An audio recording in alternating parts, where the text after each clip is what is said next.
एक छोटे से गांव में 3 दोस्त रहते थे, रामू, लखन और बसंत। तीनों की दोस्ती गांव में मिसाल थी। वे हमेशा एक दूसरे के साथ रहते, मेहनत मजदूरी करते और अपनी गरीबी में भी खुश रहते। हर सुबह वे अलग अलग दिशाओं में काम की तलाश में निकल जाते और शाम को एक साथ बैठकर दिन भर की कमाई बांट लेते। गांव वाले उनकी दोस्ती की मिसाल देते और कहते, जैसे रामू, लखन और बसंत की दोस्ती है, वैसी ही दोस्ती हर किसी को नसीब हो। एक दिन गांव में एक अजनबी व्यक्ति आया। वह धनी दिखने वाला एक व्यापारी था। उसने गांव वालों से पूछा, क्या आप लोगों ने रामू, लखन और बसंत के बारे में सुना है? मैं उनसे मिलना चाहता हूँ। गांव वालों ने उसे तीनों दोस्तों का पता बताया। व्यापारी उनके पास पहुंचा और बोला, मेरा नाम राजा सिंह है, मैं हीरों का व्यापारी हूँ। मैं तुम तीनों की दोस्ती के बारे में सुनकर यहाँ आया हूँ। राजा सिंह की बातें सुनकर बसंत ने उत्सुकता से पूछा, आप हमारे बारे में कैसे जानते हैं? हमने आपको पहले कभी नहीं देखा। राजा सिंह मुस्कुराए और बोले, तुमने सही कहा, मैं इस गांव में पहली बार आया हूं, लेकिन जैसे ही मैंने तुम तीनों की दोस्ती के बारे में सुना, मैं तुमसे मिलने आ गया। तुम लोग मेहनती और ईमानदार हो। अगर तुम्हारे पास दौलत हो तो तुम अपनी मेहनत से बहुत कुछ हासिल कर सकते हो। इसलिए मैंने सोचा कि क्यों ना तुम्हें एक राज बताऊं जो मेरे सीने में दफन है। इस राज की बदौलत मैंने कभी धन की कमी नहीं देखी। राजा सिंह की बातें सुनकर तीनों दोस्तों का दिल तेजी से धड़कने लगा। उनके मन में तरह तरह के विचार आने लगे। रामू ने पूछा, यह कौन सा राज है? क्या आप हमारी मदद करना चाहते हैं? राजा सिंह ने गंभीर होकर कहा, यह बात 10 साल पहले की है। मैं भी तुम्हारी तरह गरीब था।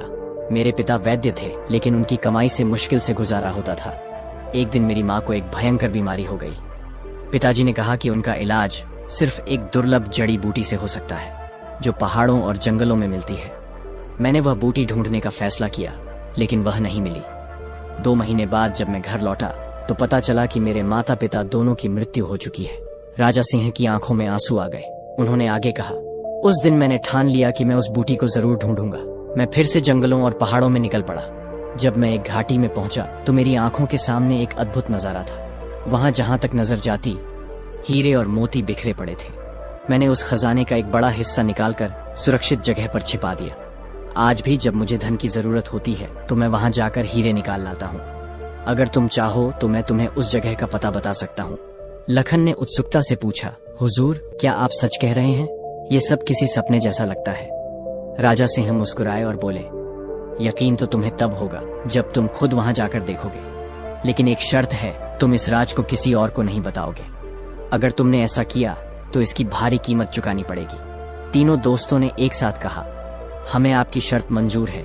राजा सिंह ने उन्हें उस जगह का पता बताया और कुछ रुपए देते हुए कहा, यह पैसे सफर में काम आएंगे। मुझे विश्वास है कि तुम मेरी बातों को गंभीरता से लोगे। इतना कहकर राजा सिंह चले गए। सेठ राजा सिंह के जाने के बाद तीनों दोस्त आपस में बातचीत करने लगे। रामू ने संदेह जताते हुए कहा, क्या सच में ऐसी कोई जगह हो सकती है? कहीं सेठ ने हमें बेवकूफ तो नहीं बनाया? बसंत ने जवाब दिया, मुझे तो सेठ की बातों में कोई छल कपट नहीं लगा। हमें एक बार वहां जरूर जाना चाहिए। तीनों दोस्त उस जगह पर जाने के लिए तैयार हो गए। उन्होंने अपना कुछ सामान इकट्ठा किया और सफर पर निकल पड़े। यात्रा लंबी थी, इसलिए वे जहां भी उपयुक्त स्थान मिलता वहां आराम कर लेते। चलते चलते 4 दिन बीत चुके थे। एक दिन जब वे रास्ते से गुजर रहे थे, लखन ने कराहते हुए कहा, मुझे बहुत प्यास लगी है, मेरा गला सूख रहा है, जल्दी से पानी लाकर दो, वरना मेरी जान निकल जाएगी। यह कहते हुए वह तड़पने लगा।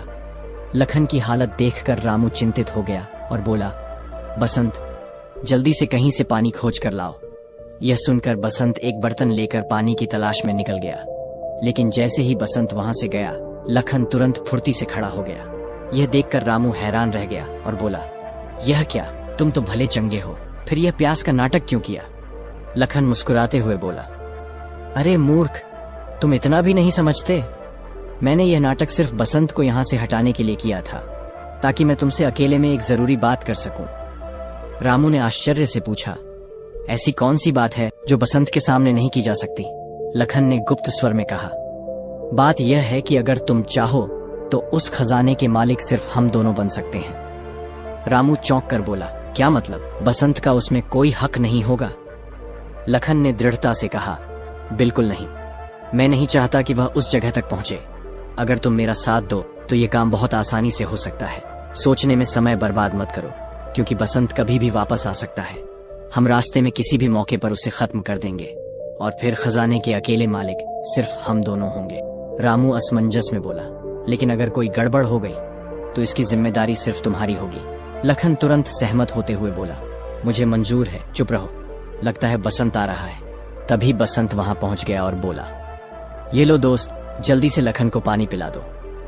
लखन ने पानी पीते ही नाटक करते हुए ऐसा दिखाया जैसे उसकी जान में जान आ गई हो। बेचारा बसंत उन दोनों की साजिश से पूरी तरह अनजान था। बारी बारी से तीनों ने पानी पिया और फिर आगे बढ़ने लगे, लेकिन लखन को चैन नहीं आ रहा था। वह रास्ते भर बसंत से छुटकारा पाने की योजनाएं बनाता रहा।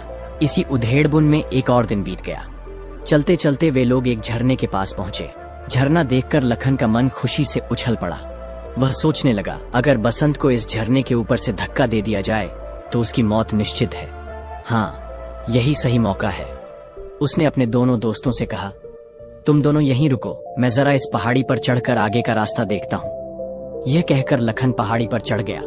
वहां पहुंचकर वह खुश होने का नाटक करने लगा और जोर से बोला, अरे दोस्तों, यहाँ का नजारा तो बहुत ही अद्भुत है। कुदरत का ऐसा नजारा मैंने अपनी पूरी जिंदगी में नहीं देखा। तुम लोग भी जल्दी से ऊपर आ जाओ, देखो कितनी खूबसूरत जगह है। उसकी बातें सुनकर रामू और बसंत भी पहाड़ी पर चढ़ आए। वे भी वहां से कुदरत के इस हसीन नजारे को देखने लगे। जब तीनों दोस्त इस नजारे को देख रहे थे, तभी लखन चुपचाप बसंत के पीछे गया और अचानक उसे जोर से झरने में धक्का दे दिया। झरने में गिरते ही कुछ ही पलों में बसंत आंखों से ओझल हो गया। अपनी योजना पूरी होते ही लखन जोर जोर से हंसने लगा। रामू, जो चुपचाप खड़ा यह सब देख रहा था, कुछ पल के लिए डर और सदमे में था, लेकिन फिर उसने भी लखन के साथ जोर जोर से हंसना शुरू कर दिया। इस तरह उन्होंने बसंत को अपने रास्ते से हटा दिया। अब वे दोनों खुश थे कि मिलने वाले खजाने में सिर्फ वे ही हिस्सेदार होंगे। दूसरी तरफ बसंत झरने से बहता हुआ एक नदी में गिरा। वह पूरी तरह बेहोश हो चुका था। उस जगह से थोड़ी ही दूर पर एक मछुआरा मछलियां पकड़ने के लिए जाल बिछाए बैठा था। वह बार बार जाल डालता, लेकिन उसकी किस्मत में आज मछली पकड़ना नहीं लिखा था। इस बार जब उसने जाल डाला तो उसे जाल कुछ भारी लगा। वह सोचने लगा, लगता है कोई बड़ी और भारी मछली फंस गई है। लेकिन जब उसने जाल खींचा तो यह देखकर उसकी आंखें फटी रह गईं। मछली की जगह एक बेहोश इंसान फंसा हुआ था। मछुआरा हक्का बक्का रह गया और मन ही मन सोचने लगा, अरे यह क्या, मछली की जगह एक इंसान। उसने तुरंत बसंत को बाहर निकाला और उसे होश में लाने की कोशिश करने लगा। फिर बसंत की जान बचाने के लिए वह उसे अपनी झोपड़ी में ले गया। वहां से वह गांव के वैद्य को बुलाकर बसंत का इलाज करवाने लगा। इधर रामू और लखन तेजी से अपनी मंजिल की ओर बढ़ रहे थे। लखन उत्साहित होकर बोला, दोस्त थोड़ा जल्दी करो, हम उस जगह पर पहुंचने ही वाले हैं। सेठ ने जिस जंगल का जिक्र किया था, यही वही जंगल है। इस जंगल के खत्म होते ही वह घाटी हमारे सामने होगी जहां खजाना रखा हुआ है। कुछ देर और चलने के बाद लखन ने कहा, मुझे लगता है हमें यहां थोड़ी देर रुककर आराम कर लेना चाहिए, ताकि हम थकावट दूर कर सकें और खजाने को समेटने के लिए पूरी तरह तैयार रहें। इसके बाद लखन ने पेड़ से कुछ फल तोड़े और वे दोनों फल खाने लगे। थकान के कारण रामू जल्दी ही गहरी नींद में सो गया, जबकि लखन किसी गहरी सोच में डूबा हुआ था। अचानक उसके दिमाग में एक और खतरनाक साजिश जन्म लेने लगी। उसने सोचा, क्यों ना रामू को भी अपने रास्ते से हटा दूं। अगर मैं उसे भी मार दूं तो इस पूरे खजाने का इकलौता मालिक सिर्फ मैं ही बन जाऊंगा। लखन के दिमाग में लालच पूरी तरह घर कर चुका था। उसने सोचा, अगर मैं रामू को इस पेड़ से बांध दूं तो रात के समय जंगली जानवर उसे खा जाएंगे और मुझे कोई रोकने वाला नहीं रहेगा। योजना बनाकर लखन ने गहरी नींद में सोए रामू को चुपचाप पेड़ से कसकर बांध दिया। लेकिन जैसे ही वह वहां से जाने लगा, रामू की नींद खुल गई। रामू घबराकर बोला, अरे लखन, तुम मुझे यहां बांधकर कहां जा रहे हो? रुको, मुझे यहां अकेला मत छोड़ो। लेकिन लखन पर उसकी बातों का कोई असर नहीं हुआ। वह बिना कोई जवाब दिए वहां से चला गया। रामू निराश होकर सोचने लगा, यह धोखेबाज लखन मुझे फंसाकर चला गया, अब ना जाने मेरा क्या होगा। कुछ ही देर बाद उसे दूर से एक आदमी जाता हुआ दिखाई दिया। रामू ने जोर से आवाज लगाई, भाई साहब, मेरी सहायता करो, मुझे इस पेड़ से खोल दो। वह आदमी ठिठक कर रुका और बोला, तुम कौन हो? और इस घने जंगल में इस हालत में क्या कर रहे हो? रामू जल्दी से बोला, वह सब मैं बाद में बताऊंगा, पहले मेरी रस्सियां खोल दो। वह आदमी थोड़ा हिचकिचाया। उस आदमी ने रामू की रस्सियां खोल दी, लेकिन जैसे ही रामू आजाद हुआ, वह उस आदमी को फटकारते हुए बोला, अरे मेरे ज्यादा नजदीक मत आओ, मुझसे दूर रहो। इसके बाद रामू तेजी से आगे बढ़ गया। वह मन ही मन सोच रहा था, मुझे किसी भी हाल में लखन से पहले उस खजाने तक पहुंचना होगा। उधर लखन भी तेजी से खजाने तक पहुंचने के लिए बढ़ रहा था।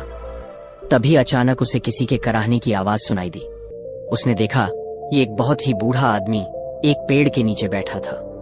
जैसे ही बूढ़े आदमी ने लखन को देखा, वह दर्द भरी आवाज में बोला, बेटा, मैं पास के ही एक गांव में रहता हूं। मैं यहां जंगल में लकड़ियां लेने आया था, लेकिन अचानक एक जंगली भैंसे ने मुझे टक्कर मार दी। अब मैं हिल भी नहीं पा रहा हूं। क्या तुम मुझे मेरे घर तक पहुंचा दोगे? तुम्हारा मुझ पर बड़ा एहसान होगा। लखन ने उसे घूरते हुए कहा, नहीं, मेरे पास इन फालतू कामों के लिए बिल्कुल भी समय नहीं है। बूढ़े आदमी ने फिर गिड़गिड़ाते हुए कहा, बेटा, मुझ पर रहम करो, इस जंगल में मैं अकेला जिंदा नहीं बचूंगा। लेकिन लखन बेरहमी से बोला, मेरी बला से तुम जियो या मरो, मुझे कोई फर्क नहीं पड़ता। यह कहकर लखन वहां से आगे बढ़ गया। जैसे ही वह जंगल पार कर घाटी में पहुंचा, उसकी आंखें फटी की फटी रह गई। चारों तरफ ढेर सारे हीरे, मोती और सोने चांदी के सिक्के बिखरे पड़े थे। खजाने को देखते ही लखन खुशी से पागल हो उठा और जोर से चिल्लाया, वाह, अब यह खजाना सिर्फ और सिर्फ मेरा है। इधर रामू भी तेजी से उसी घाटी की ओर बढ़ रहा था। रास्ते में उसे वही बूढ़ा आदमी मिला जो दर्द से कराह रहा था। बूढ़े ने कहा, बेटा, मेरी मदद करो, मेरा घर पास ही है, मुझे वहां तक पहुंचा दो, वरना मैं इस जंगल में मर जाऊंगा। लेकिन रामू ने रूखेपन से कहा, अभी तो मुझे सांस लेने की भी फुर्सत नहीं है और तुम कहते हो कि मैं तुम्हें घर छोड़ दूं। चल बुढ़े, अपना रास्ता देख और मेरा रास्ता छोड़। ये कहकर रामू भी तेजी से घाटी की ओर बढ़ गया। अब वह भी उस जगह पहुंच चुका था जहां खजाना रखा हुआ था।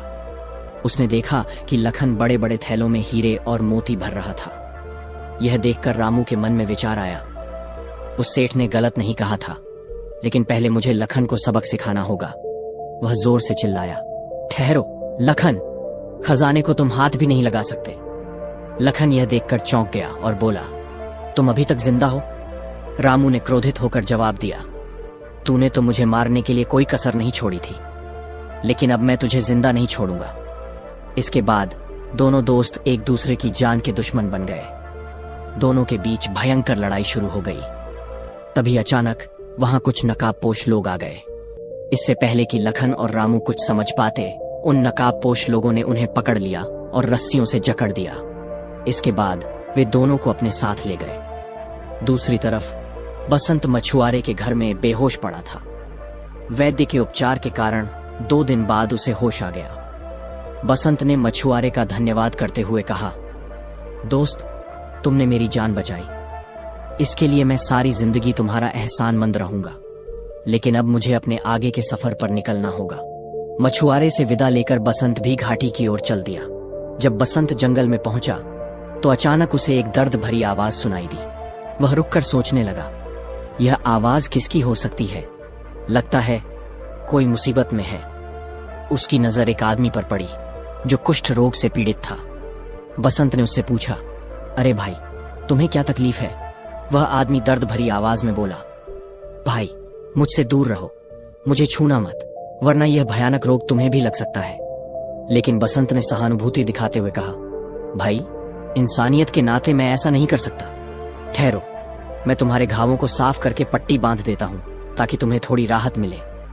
कुष्ठ रोगी भावुक होकर बोला, आज तक मुझसे किसी ने इतनी अच्छी तरह से बात नहीं की। तुम बहुत दयालु हो बेटा, भगवान तुम्हारा भला करे। बसंत ने उसके घावों पर पट्टी बांधी और फिर कहा, बाबा, मुझे कुछ जरूरी काम से आगे जाना है, लेकिन आपकी यह हालत देखकर मेरा मन नहीं मान रहा। अब आप ही बताइए, मैं क्या करूं? बूढ़े ने मुस्कुराते हुए कहा, बेटा, मैं बिल्कुल ठीक हूं। तुम जिस भी काम के लिए जा रहे हो, पहले वह काम पूरा करो। बसंत ने बूढ़े का आशीर्वाद लिया और अपने सफर पर आगे बढ़ गया। अभी बसंत कुछ ही दूर पहुंचा था कि उसने देखा कि एक पेड़ के नीचे एक और बूढ़ा आदमी बैठा हुआ था। बसंत ने पूछा, बाबा, आप यहाँ अकेले क्या कर रहे हैं? बूढ़े ने दर्द भरी आवाज में कहा, बेटा, मैं पास के ही गांव में रहता हूँ, लेकिन एक जंगली भैंसे ने मुझे टक्कर मार दी। अब मैं चल नहीं पा रहा हूँ। क्या तुम मुझे मेरे गांव तक पहुंचा सकते हो? बसंत ने सहानुभूति दिखाते हुए कहा, हाँ बाबा, बिल्कुल, मैं आपकी सहायता करूंगा। बताइए, आपका गांव किस दिशा में है? यह कहकर बसंत ने बूढ़े का हाथ पकड़ा और उसके साथ चल दिया। वे दोनों जंगल से बाहर निकले और उस घाटी में पहुंच गए जहां ढेर सारा खजाना बिखरा पड़ा था। बिखरे हुए हीरे मोती देखकर बसंत हैरान रह गया और बोला, बाबा, क्या आप इस खजाने के बारे में पहले से जानते थे? बूढ़े ने हल्की मुस्कान के साथ जवाब दिया, हाँ नौजवान, मैं इस खजाने के बारे में पहले से ही जानता था, क्योंकि यह खजाना मैंने ही यहां छुपा कर रखा था। बसंत चौंक गया और बोला, क्या बाबा, आपने यह खजाना यहां छुपाया था? मैं कुछ समझ नहीं पा रहा हूं। आखिर आप क्या कहना चाहते हैं? तब बूढ़े बाबा ने गंभीर स्वर में कहा, बेटा, मैं असल में कोई साधारण बूढ़ा नहीं हूं। मैं पालनपुर राज्य का राजा वीर सिंह हूं। यह कहते हुए बूढ़े ने अपनी नकली दाढ़ी और वृद्ध वेश को त्याग दिया। अब बसंत के सामने कोई और नहीं बल्कि स्वयं राजा वीर सिंह खड़ा था। राजा वीर सिंह को अपने असली रूप में देखकर बसंत चौंक गया और बोला, आप राजा वीर सिंह? लेकिन यह सब क्या माजरा है? राजा ने मुस्कुराते हुए कहा, बसंत, यह सब मेरा ही रचा हुआ नाटक था। दरअसल मेरा कोई पुत्र नहीं है, अतः मैं एक उत्तराधिकारी की तलाश में निकला हूं जो मेरे बाद इस राज्य की देखभाल कर सके। मैं उसे तलाश कर रहा था जो पूरी ईमानदारी और मेहनत से राज्य का ध्यान रख सके, लेकिन आज तक मुझे ऐसा कोई व्यक्ति नहीं मिला था। मैं हमेशा से ऐसे व्यक्ति की खोज में था जिसमें न केवल ईमानदारी और मेहनत हो बल्कि दया की भावना भी हो। राजा ने आगे बताया, एक दिन मेरा काफिला तुम्हारे गांव के पास से गुजरा, जहां मैंने सुना कि वहां 3 दोस्त रहते हैं जो बहुत ही ईमानदार और सच्चे माने जाते हैं। मुझे लगा कि शायद मेरी खोज वहीं पूरी हो सकती है, इसलिए मैंने एक व्यापारी का भेष धारण किया और तुम तीनों से मिलने तुम्हारे गांव आ गया। व्यापारी के रूप में मैंने ही तुम तीनों को इस जगह के बारे में बताया और तुम्हें खजाने की जानकारी दी। यह खजाना भी मैंने ही यहाँ रखवाया था और इसकी सुरक्षा के लिए मैंने अपने सैनिकों को जंगल में छिपाकर तैनात कर दिया था। मेरा आदेश था कि तुम तीनों के अलावा कोई भी इस खजाने को हाथ न लगा सके। राजा ने आगे कहा, लेकिन जब तुम्हारे दोनों दोस्त यहाँ पहुंचे तो लालच ने उनकी आंखों पर पर्दा डाल दिया। वे दोनों एक दूसरे के खून के प्यासे हो गए और एक दूसरे को मारने पर उतारू हो गए। इससे पहले कि वे एक दूसरे की जान ले लेते, मेरे सैनिकों ने उन्हें गिरफ्तार कर लिया। वे दोनों अब मेरी कैद में हैं। राजा ने आगे बताया, मैं और मेरे कुछ खास आदमी अलग अलग रूपों में तुम्हारे सामने आते रहे। कभी एक व्यापारी के रूप में, कभी एक बूढ़े बाबा के रूप में, तो कभी एक लाचार कुष्ठ रोगी के रूप में। मैं यह देखना चाहता था कि तुम तीनों में से कौन सबसे दयालु और ईमानदार है। आखिरकार केवल तुम ही मेरी इस परीक्षा में खरे उतरे। तुमने न किसी को धोखा दिया और न ही लालच में पड़े, बल्कि जहां भी जरूरत पड़ी तुमने दूसरों की सहायता की। इसलिए बसंत, आज से मैं तुम्हें अपना उत्तराधिकारी नियुक्त करता हूं। अब से मेरे राज्य की पूरी जिम्मेदारी तुम्हारी होगी। यह सुनकर बसंत हैरान भी था और खुश भी। उसने राजा से कहा, महाराज, मुझे आपका यह प्रस्ताव स्वीकार है, लेकिन मेरे वे दोनों दोस्त कहाँ हैं? मैं आपसे प्रार्थना करता हूं कि आप उन्हें माफ कर दें और रिहा कर दें। राजा ने बसंत की विनम्रता और दोस्ती की भावना को देखकर कहा, ठीक है बसंत, जैसा तुम चाहते हो वैसा ही होगा। इसके बाद राजा ने रामू और लखन को रिहा कर दिया। वे दोनों शर्मिंदा थे कि उन्होंने बसंत जैसे सच्चे दोस्त को धोखा दिया था। दूसरी तरफ बसंत राजा के साथ महल में चला गया और अब वह राजा का उत्तराधिकारी बन चुका था। उसकी ईमानदारी, मेहनत और दयालुता ने उसे एक नई पहचान दिलाई। अब वह आरामदायक और सम्मानजनक जीवन जी रहा था, जबकि उसके दोनों दोस्त अपने के पर पछता रहे थे। कहानी से सीख, जो इंसान लालच से बचकर सच्चाई, ईमानदारी और दयालुता के मार्ग पर चलता है, वह अंततः जीवन में सफलता और सम्मान पाता है। अगर आपको यह कहानी अच्छी लगी तो वीडियो को लाइक कर दीजिए। कमेंट करना आपका फर्ज है।